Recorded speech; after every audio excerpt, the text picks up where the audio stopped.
Welcome to Audiogyan with Kedar Nimkar, a podcast that documents insightful conversations with Indian designers, artists, musicians, writers, thinkers, and creatives of all types. Catch us on iTunes or visit audiogyan.com for more Gyan sessions. Here's your host, Kedar Nimkar. 1 billion people, 15% of world's population, world's largest minority. They are underserved. They are disheartened. We had to do something because no one deserves to be alone. And this is what is written on the About Us section of Inclov.in. Today I have Kalyani Khona with us on Audiogyan. Kalyani works at the intersection of behavior, design, technology to build products. Currently, she's helping with product strategy for an early age startup in the fintech space. But today we are here to discuss a case study of our own startup, Inclov. Kalyani is, or should I say, was the co-founder of Inclov, the world's first matchmaking app for people with disability and health disorders to find love. The app matches people on the basis of cure availability, medical condition, level of independence, lifestyle choices, and many more. I was curious to know many aspects of this project, including the UI, and here she is with us today. There are also some really good Tedx and Ink talks, which I'm going to add in the show notes below. So thank you, Kalyani, for giving your time, and it's a real honor to have you on Audiogyan. Thanks, Kedar. Likewise. Yeah. If you can give like a basic context of what's the status with Inclov today and your association. We'll start there, and then we'll go into more deeper questions. Sure. This is we were talking a little earlier that it's been a year that Inclov's closed. We had to shut it down, unfortunately. And this is after a year that I'm going on record to talk about my experiences. So I'm really looking forward to it because a lot of it is nostalgia. And a lot of it is actually something I'd leave as notes and legacy because I never really wrote about what really went through the whole story. But it's a story of 6 years, and there's like massive learning, massive level of experiments that went right, wrong. Some reached the global stage, like we gave a keynote at United Nations about this as an Indian project that is innovative and could be implemented by a lot of other developed and developing nations. So yeah, I'm really kind of looking forward to it. But to answer your question, we had to close down Inclov last year around same time. So yeah, if you can start by saying, so what is Inclov and why did you start it? So Inclov actually stands for inclusive love. If you combine these two topics, then or these two topics, and I'll come to why I'm saying these two topics, but like the intersection of inclusion and love was what was the core idea behind it.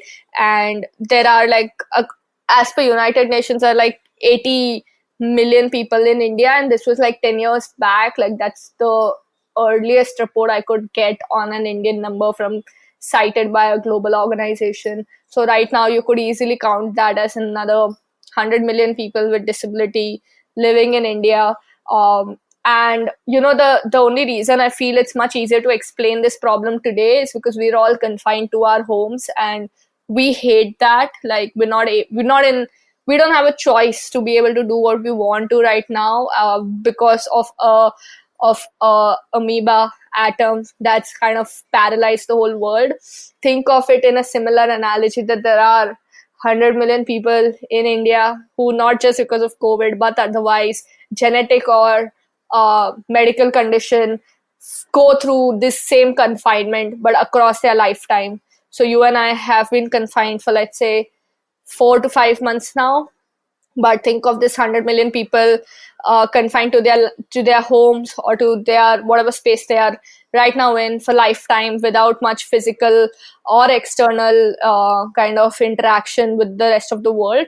And that's the exact problem statement that I started out with in 2014. We were much earlier of our time. I got to realize this only much later. But back then, even like the top 5 internet companies of the world weren't looking at disability or accessible technology in the same way that probably some of them do now. And so that's one side, which is like like physical spaces not being accessible, but the same story carried forward on the internet as well. So internet as a network is actually made for people who are highly functional human beings, like for people whose all five senses and hands and legs are mobile. But that's not the case with all of us, right? Like most of us, and it could be because of age or medical condition again, that we don't find the all five senses in same coordination all the time. For that particular group, physical was of course a no option, but even the internet was highly unsuitable. So they lived with this 1+4 network I call, which is 1 plus their 4 family members or one of their friends, and that's their world. So the fundamental question was, how do you expand their world? And it's not really about just matchmaking or marriage or dating, but how do you bring more people into their lives that overall just brings more experiences, and experiences of course then leads to many things, and marriage or dating could be one of that. And like you rightly said, it was actually a project that I took up after my college, thinking something interesting may come out of it. It was just mostly answering to my curiosity, and then I realized, hey, that is actually a very big problem statement, because when I set out, I got people from all parts of the world, not just India, reaching out to me and saying, this is something we resonate with, and there is nothing that is actually solving it. So back in 2014, I just put this page on the internet saying a solution like this should exist. It was called Project Lovability at that time, like ability to love. And so I just put that, and I put like $10,000 as my target. And I said, if I reach $10,000, I'll just make this app. This app can really just help people. So I went ahead with that, and I just put the page, and within like 15 to 20 days, I reached $10,000, and it sunk upon me that I'm supposed to now actually put this to life. We're talking about times when crowdfunding was not mainstream. We're talking about time when dating apps were not mainstream. This is 2013, 14, almost like 8 years back. So then I did that, and then one thing led to another. We built this app. We got our first 5,000 users very, very easily. And in fact, like the day we launched, within 10 days of the launch, a couple met and they decided to get married. So we felt like this is early success, and everything was right in terms of MVP, product market fit, the traditional ways of like how we think of product roadmap. Everything felt right, went well. We were actually making this piece of technology that if we go right with, it would be the core infra, and you could build so many services on top of it. So we were like, hey, we are solving the problem of matchmaking, but we also want to make this technology accessible to as many other services who want to build on top of it. I was just 21 back then. So with whatever limited knowledge, me and my co-founder, I had a co-founder, Shankar, with whatever limited knowledge both of us could put together, we kind of went ahead. The app went live. People started getting married. And I would call that as the phase 1 of Inclov, where we felt like here's the hypothesis, and got validated. And a year and a half from there, we raised some funds as well. We had some amazing investors, like they're so amazing, but they supported us from Google, Intel, you name it. And so we reached the second phase, and some people called us and said, hey, you've created this app, but we're not able to meet in person. Like, every place we go to is inaccessible. And if 4 people have to lift me on my wheelchair and put me in a cafe, I've already lost the battle to impress her. And, this is not going to work out, because she thinks now that I always need people to, get me from one place to another. So I said, oh yeah, that's a very genuine problem statement. And so we kind of did a lot of things on the experimentation side, but the one that went right is to convert these spaces that are already already either accessible or would benefit from being accessible first. So instead of going to every public space and saying, hey, why are there no ramps here, which is also the bottom to top approach, we said, 5-star hotels and a lot of cafes, by the premiumness that they have to be inclusive to be able to be a brand that resonates with everyone. So let's make those things accessible, or let's talk to their founders. And so then we were able to get the Lalit group, which is Kitty Sue, one of like the top 100 in the world that recounts by the DJ Mag. And then we got the Lemon Tree. There were a lot of cafes also. I forgot this Imperfecto, and we had like a set of 10 to 15 spaces we could identify pan India, like those that if we cracked could be available in every city for us. And we started hosting meetups there. The meetups are called social spaces.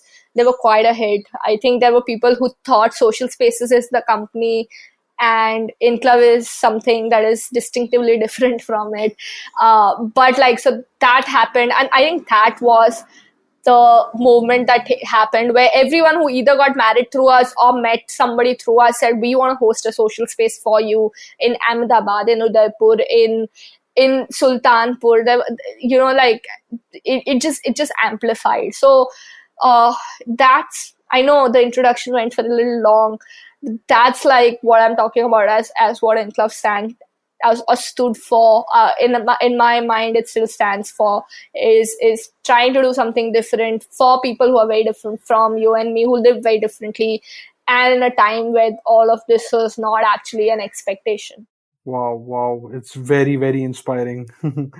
So what I've done is I've like broken down the conversation into two sections. One is sort of a product understanding or product strategy to the overall app or project or the digital manifested version of it, and then the second is the design aspect of it.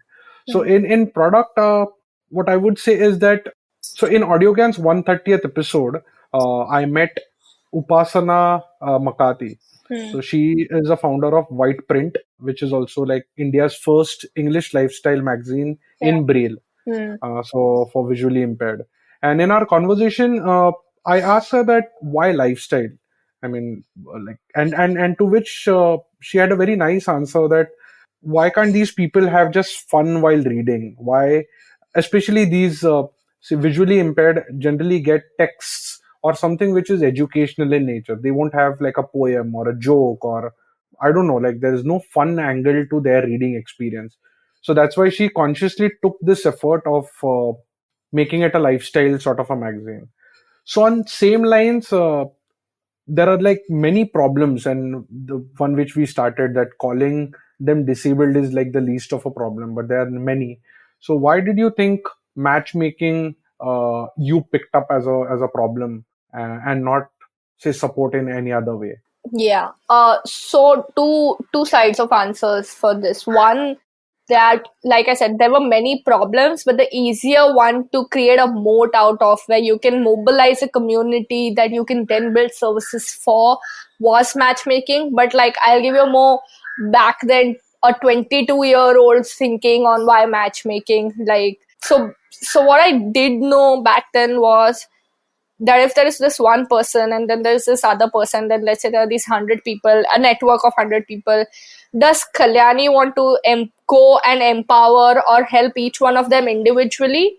Or is it easier that Kalyani just connects A to B because both of them have had similar journeys, like-minded people live in the vicinity of each other, probably went to, let's say, for hypothetical reasons, same school, who help each other. And so if you couple these two people who you think would connect, they all, help each other's lives or lifestyles and kind of bring about change. So back then, like 7 years ago, I personally felt that if you help someone find a person they get along with, then you're not just doing change that requires a day, or Kalyani is not just giving talk on the stage, but she's actually making sure Inclov's presence goes to each household, which actually has happened, because when you combine these two people, every morning they're waking up, they're knowing that they are together or they are helping each other, or things are very blissful in their lives right now compared to how they were when they were surviving alone, is probably because of this thing called Inclov that brought them together. So the simple answer is scalability on bringing on bringing change was much easier here compared to other projects where if I was into employment or any other space, and really amazing NGOs exist in that space, nobody was looking at matchmaking. But otherwise as well, if I were to do this on one-to-one basis, it would take me much longer to solve a problem versus connecting two people and letting them solve each other's problems together, or probably they have the same problem, so it makes sense that they all collaborate on it together. So like mobilizing on the collective power or empathy of like-minded people was a much better strategy for me than for somebody like me who has not witnessed their problem actually even in their physical space or otherwise telling them what to do about their lives. Interesting. And also, I'm sure at 21, 22, you wouldn't really venture into like a operational heavy kind of a project. It's more like a experiment, which you can at least get insights about that domain.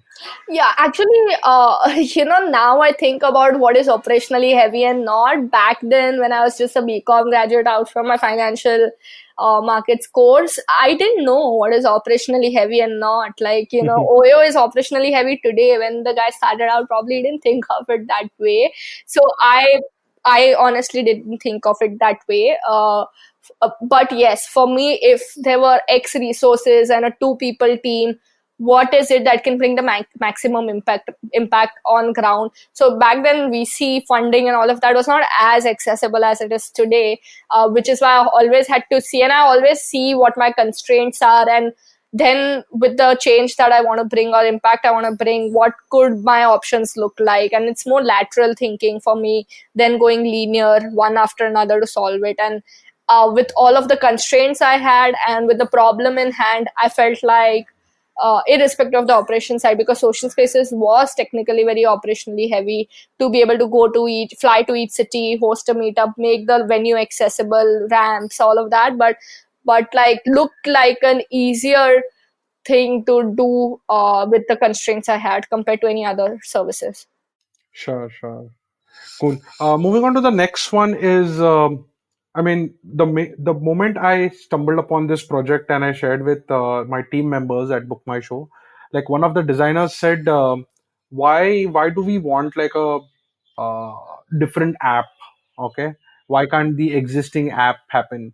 But the connotation or the background was more really about the people and not really the accessibility or the UI part of it. It was more like, why can't these people generally be on these apps as well, like maybe Tinder or Bumble? So what I read is that there is still a lot of, I don't know, stigma maybe about these people, or uh, calling them different, or so. So what I want to ask you is that what were the like challenges that you faced, internal and external, while making this special app for these special people? I mean, was it onboarding these people? Was it giving them confidence of their data will be secure? Any insights there? Yeah. By the way, just like FYI, like the reason stands for inclusive love is we had almost 25% of our user base, 25% of 50,000 people that we had who did not have disability. And last three marriages that I attended before Inclov shut down, one of the partner did not have disability and the other one did, obviously. So it really was, and I'd come to that logic as well, but it was really an inclusive platform where we're saying it's designed to also bring people with disability, but hey, you as Kedar could also come to a meetup, and I as Kalyani could be. I know a few of my friends who just came to volunteer for the meetup and ended up finding someone for themselves. So that was one, but I'll tell you like a more specific answer on why can't they just be on any other app. We did a social experiment where we got few of my very close ones that I know with disability that I had found through crowdfunding campaign, and I told them, can you please be on these I gave one dating app to each of them, and I said, could you just see how this experience is for you? We also had some of them blog about that experience. Those that now have married through Inclov, but back then we asked them to blog about their experiences. And it was either like they had a chat with somebody, let's say on a dating app, and I don't name them, but the person on the other side did not know that this person is blind, so or visually challenged. So this person just went along, and when they actually met, this guy asked him, "Why didn't you tell me you're blind? Who wants to be with a blind person?" And just left, right, the date. But this person on the other side didn't know what the protocol is. Was this person supposed to say he or she is blind on the chat, or were they supposed to meet and he was supposed to know? Because this person said, just like that guy may have a heart disease that he's not mentioned on the chat, I may have some other disease that I don't feel like mentioning on the chat. So when we met, I'd kept this for then. So these protocols of how you're supposed to actually talk to your counterpart, and the sensitivity, which was mostly missing on the other side, where people were fully able and thought it was like a big deal to have a physical challenge brought to the table. And the second side was when on an average I had a counterpart with some disability. We ran this dating app challenge where both of us are on the same phone, and she'd put her profile picture as somebody on the wheelchair. The kind of reactions and questions she was asked versus I was asked, or the way both our chats went, hers would mostly end in, "Oh, it was great talking to you, but I don't see a future here. I want to meet." Right? And that's not because she was bad or she was any different on the compatibility level. They all just first wanted to match and get to know the curiosity of how she's physically challenged, and then beyond that there was just more sympathy, and they would bounce off. So these series of experiences and experiments that we did, and including I went to like these matrimonial portals, and one of the newspapers actually covered that. I went to their office and they said, "Oh, we have so many profiles, we really don't have time to get this niche." So these technologies or these portals were not designed to encompass the vulnerabilities of people with disability, A, but also B, the way they were designed, they didn't allow for that communication exchange of the disability or the person's full full status through this. And lastly, like parents who called from these matrimonial portals to a person who's blind or on wheelchair would end up being like, "Beta bahut bura hua tumhare saath, shayad tumhare grah kharab hai," and they would just keep the phone, right? So the way that they were treated on a public platform was much different than the way they were treated on Inclov. And much later, I realized it's because Inclov, being highly curated as a community that is so empathetic, they found this to be a safe space to be able to actually go out and be themselves and explore their sexuality, explore their dating experiences fully, compared to on other platforms where they constantly felt judged. So it was just a function of design, information, and the kind of actual inclusion we brought that other portals, in spite of being inclusive, couldn't bring, is I think what led to that 50,000 people that got together, and whatever success we saw was because of these three things. Wow.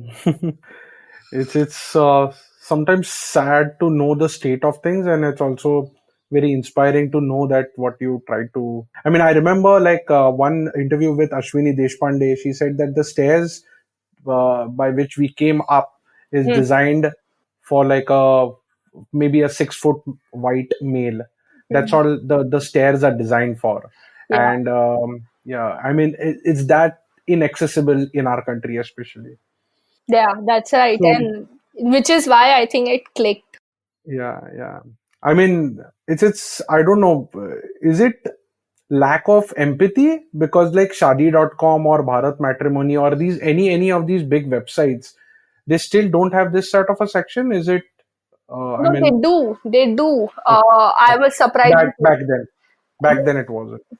No, back then as well, it was. It was just a tick. Like if you're having any disability out of the 350 disabilities that you have, physical, mental, intellectual, whatever disability you have, you're just supposed to tick box, "I am physically challenged and I am not," which is so limited, and which is the part you brought, right, when you introduced that our application would ask what your intention is to be on this app. It could be friendship, dating, marriage, and then it would also ask what your disability is.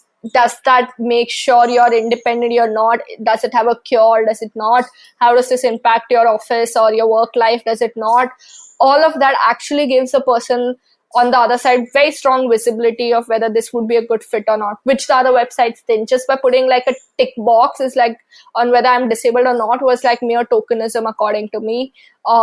Which is I'm saying, I went to their like offices and I spoke to people back then and I asked them why they weren't doing anything more about it, and the standard response was that it wasn't required. Like, you have so much to do and we have million plus profiles. It was not a problem big enough for them.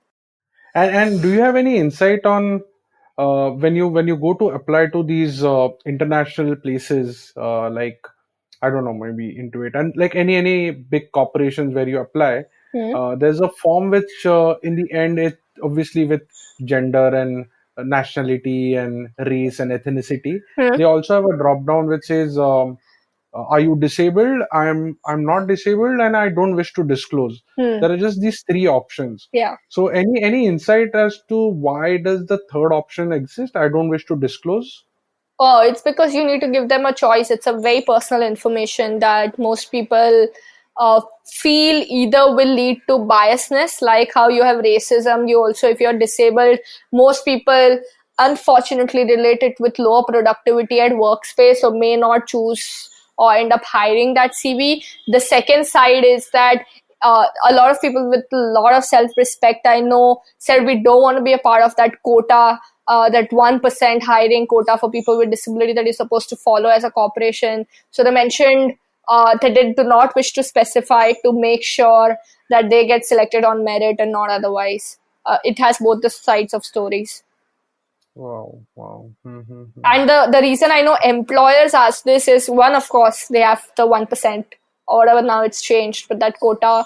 But the second is they want to make sure, and I really respect that, they want to make sure their physical as well as internet infrastructure can actually accommodate for that disability. So I know of corporations who just hired people with cognitive disabilities, not or cerebral palsy, not fully realizing the kind of ecosystem they require to work, and then ended up like letting them go, which was bad for both the corporation as well as the person with disability, just because the infrastructure was not capable enough to support this collaboration. Sad, yeah. Yeah. And actually this norm that, we're an equal opportunities provider is like last 2 to 3 years. But before that didn't exist, which is why I said we were a little early in time, much early in time. Yeah. Yeah. I mean, I want to, this part one of the conversation, I want to conclude with a more abstract question, but just to continue the earlier one, like any particular big challenges that you faced while building this product?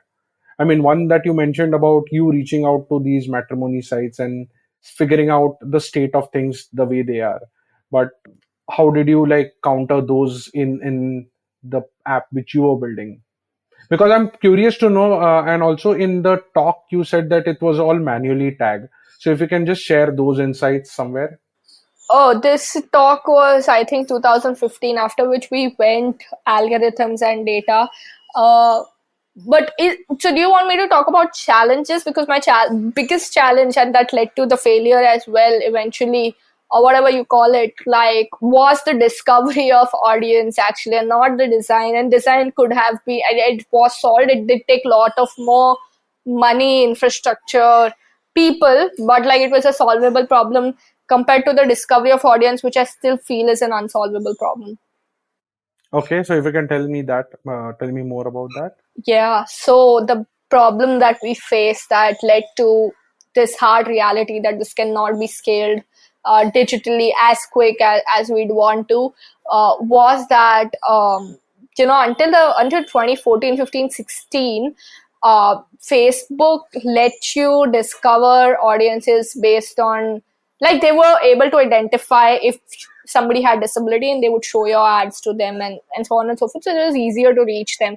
Google ads never worked for us beyond a certain demand. And I tell you why. Most people who are with disability don't look for matchmaking as an option. Like, what we had to do was primarily drive the awareness that you could find someone. And once they believed that they could find someone, only then they would really install the app. So in that lieu, like, intent-based matching mein Google never worked. So Facebook was our only option to actually scale this digitally back then. So we for 3 years or 2 years, we ran like 300, 400 experiments, which helped us discover this particular, and the CAG was still very, very high, but we still figured like this is the formula that works. What happened in 2017, around 2017 end, is this whole Cambridge Analytica blew up, and one after another, like these instances came up, and Facebook said you could no longer either ask someone about their disability or market it. So we would not have that algorithm at all in place,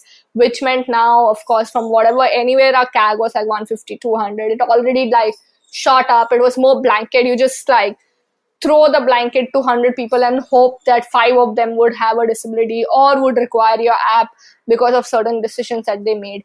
So that was one set, and the second set was these meetups, and discovering was purely based on who attended the meetup would hopefully know another person or two with disability, which was actually not the case. So in India, if you have disability, you would beyond one or two, you would and unless you went to the same training center or you're part of the same NGO, you would not know a lot of people with disability. So Kedar, if you are a design lead, you would know people in design otherwise. Like you'd have a community of designers to reach out to if you wanted to like promote Dribble or something that you found really cool, right? We didn't have that. So if for example Payal has a disability and she loves the app and she found someone, even if she posted on social media and put a banner on her wedding stage, people, even after all of that, she would still be able to reach only 2 more people with disability who would like that or who would be interested in something like that. So you have to first make sure they have a disability, they've found someone. If they have a disability and they're not already married, then you want to make sure they have a smartphone. We have sufficient profiles in their radius to be able to kind of show them. And then also that they have the intent of finding someone. When all these permutation combinations match, then you also have to make sure that they're able to strike a conversation, which means that disabilities kind of. So if I am hearing impaired and you're blind, we can never talk in physical space. For very similar reasons, like I'm using sign language and you can't see my hands. So all these permutation combinations, and they're like 17, 18 of them at some cases that have to go right for me to be able to actually enjoy the success or virality of your success, which was disastrous in my view for us. So expensive CAG for somebody who lived with like 1 crore of funding, that's it, and 7 years, and then Facebook banning advertisements, all of one thing after another. The mountain kept falling off till the point we realized discovery of audience has to be now only NGO driven. That's it. And NGOs also are highly fragmented. So each NGO would go to, you have to have a top-down approach. Once you have a top-down approach and are actually able to bring sufficient trust in the stakeholders' mind, you still get a database of 25 people, for example, after doing all of that. Wow, what a journey it must have been. I can hardly imagine. Yeah, and everything. We've gone to classrooms in National Association of Blind. We've given classes. We've told them how this works. But in the end, it came to, sure, this is great, and I'd love to find someone, and I know how this works, but I don't have a house of my own. I live in a hostel, and I'm never going to be employed. How do I find someone? So, like I said, the permutation combinations went for perpetuity for me to never be able to enjoy the virality of somebody actually meeting, telling someone I got married, and then 25 people came along, which I think the other matrimonial websites and dating apps, including Tinder, Bumble, everyone enjoys. If I met someone on Tinder, 5 of my friends can use Tinder to meet someone now. So yeah, that's the hard reality that at 21 I didn't know about. Like, I wish I thought about all these things back then, and I think I would have solved for this first before venturing or putting any other money anywhere else. Yeah, so it's very interesting.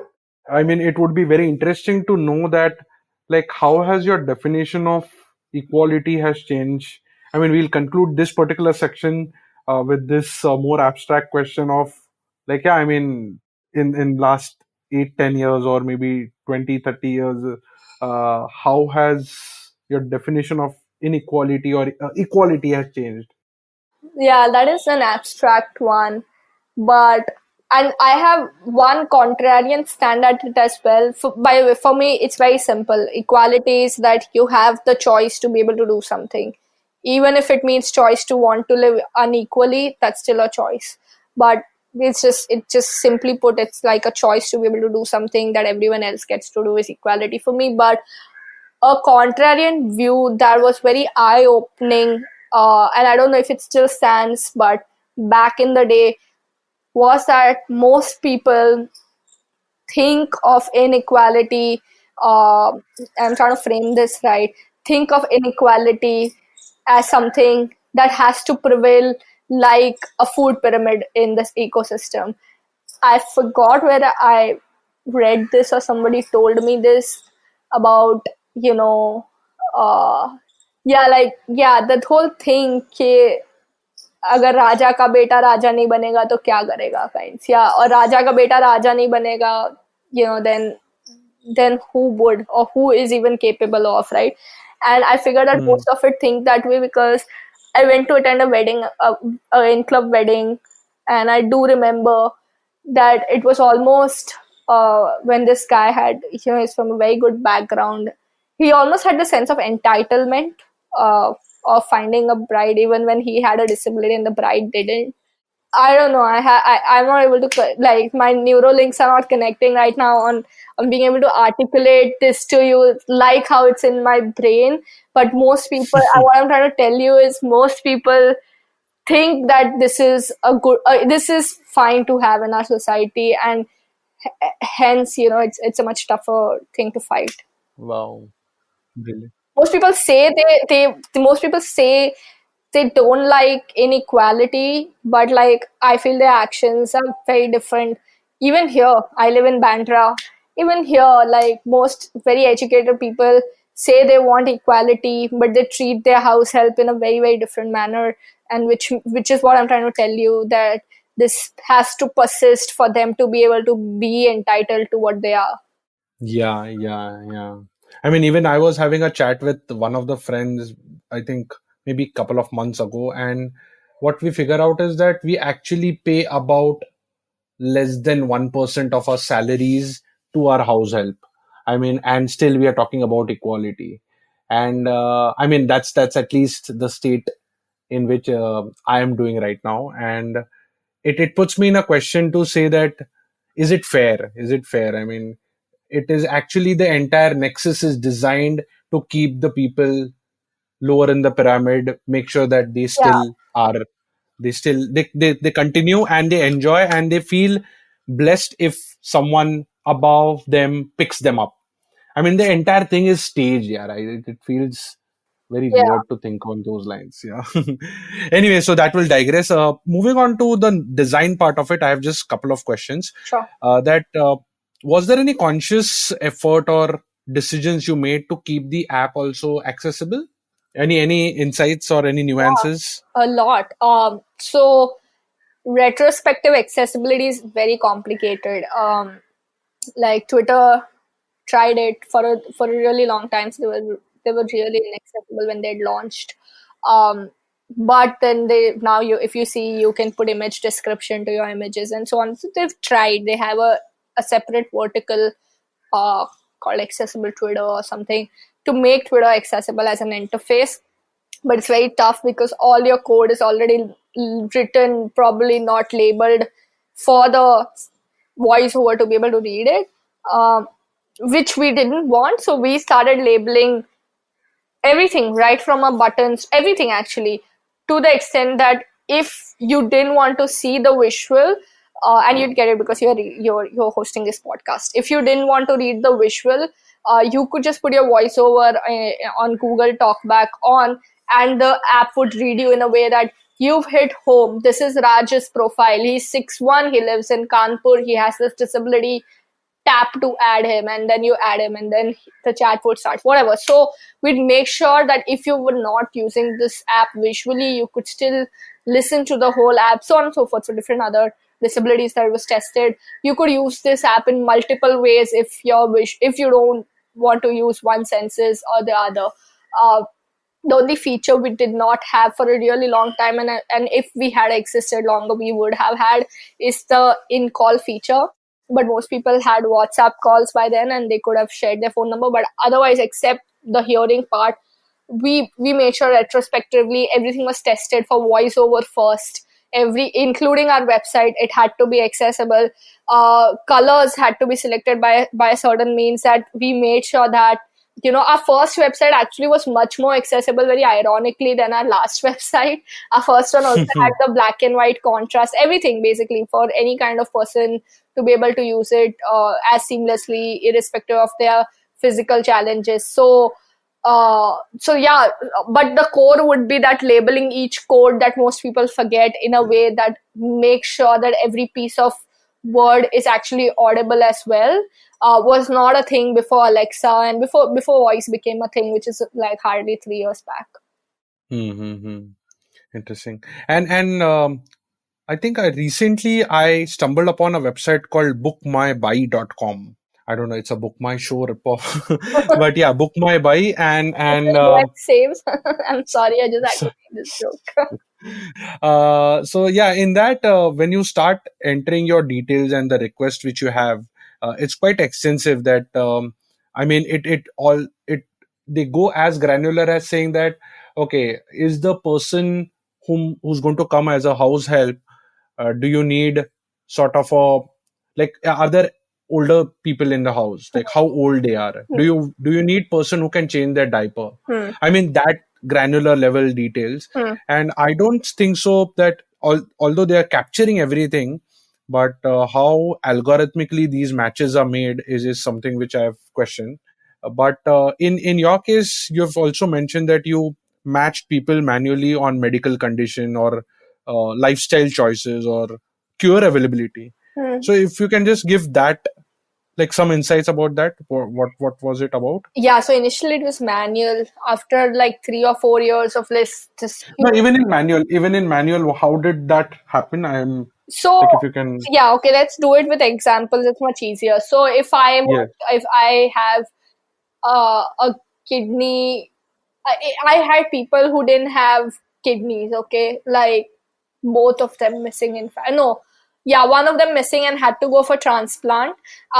This person in particular wanted a partner who has um, a DNA match so that she could give one kidney to him if she's open. Of course, it's her choice, but that he were able to function much better, basically, and so on and so forth. Like there were people who, let's say, again, I'm taking the same example for the ease of contextual understanding.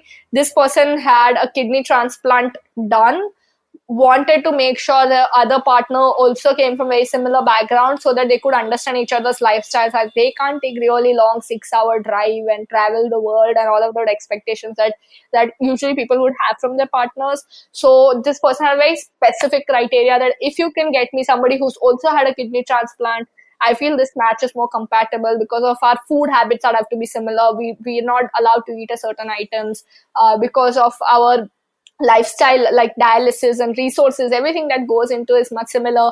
We both have constraints on long-term travel, all of that. So you get the point. Similarly, Yeah. there were people, and I was amazed that in this journey I could also see somebody highly autistic actually also getting married. This is the first person I had encountered when I started matchmaking physically, like face to face, and then everything moved digital. So her mom's still in touch with me, and she's actually got all the credit, not me. But like, I saw somebody with autism get married to somebody who's a teacher, a professor by profession. That's a very good match because autistic guys are very, very girls, whatever, are very good at research, at patterns, at certain things that their skill set is, and they're not very good at being social, communication. All of that is not their best traits.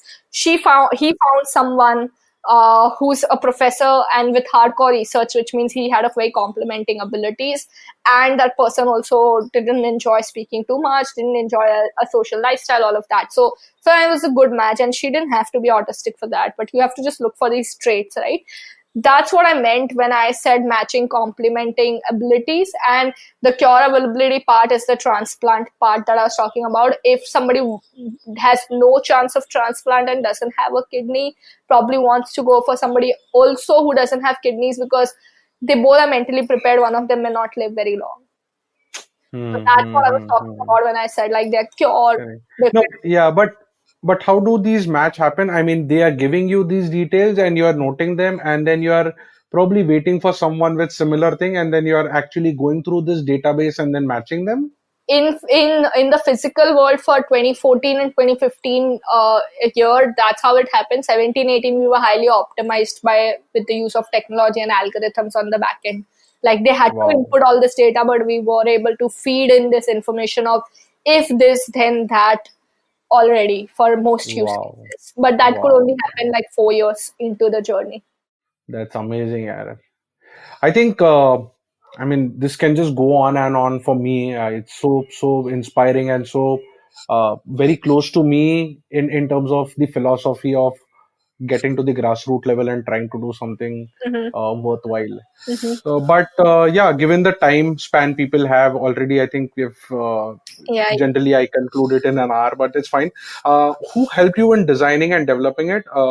I mean, if you can give like a good shout out to them, remembering them after 2 years, 1 year. Yeah, so the tech side and everything. So we didn't have a product manager or a UX consultant or a designer, okay, for like 6 years. So this is one backend guy, one UI designer, UI front end guy, me and Shankar. So Saurabh, Ravin, and Shankar are actually the three people on the app side that made it together. And then on the other side of the physical spaces, which is social spaces, it was Ajit, Rahul, and Shankar who made sure that so its design is not just digital, right? For us, design was much more also the physical space where 100 people were supposed to come together, and we had to make sure everything's in a way where they don't touch a chair or fall off, or if they are in a bar, and we threw parties in a bar as well, that they could keep they could use, if they are on wheelchair, they could have a space to keep their drinks at an equidistant and not at the bar, which is much elevated level example. So design wise, physical and tech wise have taken all the names, and actually we were very thick and we were a very small team of 10 people who stayed through, put end to end, like till the last day when the office was dismantled and everything, they stayed through. So those are these guys. And yeah, I mean, I'd always cherish this. I feel so uninspired after that. I've never been, unfortunately, I'm very uninspired after Inclov closed down. There were so many people that and I'm telling you, maybe you edit later, but for you, like where I gave these talks and I got down and they would tell me, you're so lucky that you found your purpose. And I would wonder, what are they talking about, right? You're like 24, you don't get it. But now I get what they were saying when they said, oh, you're so lucky to be able to find something that really inspires you. So, yeah. I'm not going to edit this. I think we'll just conclude because there's so much to talk. But yeah, I mean, I don't know how to thank you for sharing this all information, and hopefully this stays in and this helps someone and gets more inspiration to do for these differently abled people. Yeah. All the best in your journey. It was really, really wonderful talking to you, and thanks a lot. Thanks once again. for your time as well, and I hope everyone enjoys this. Yes, definitely. Enjoys this other, I would say, inspires this and drives more empathy if possible. Okay, then. Cool. Thank you. That's it. And that's it from today's Gyan session. Catch us on iTunes, Savan, Stitcher, or any podcasting app you use. Do rate us on iTunes and follow us on Twitter, Facebook, and Instagram. Stay tuned for more Gyan on Audiogyan.com. Till then, bye.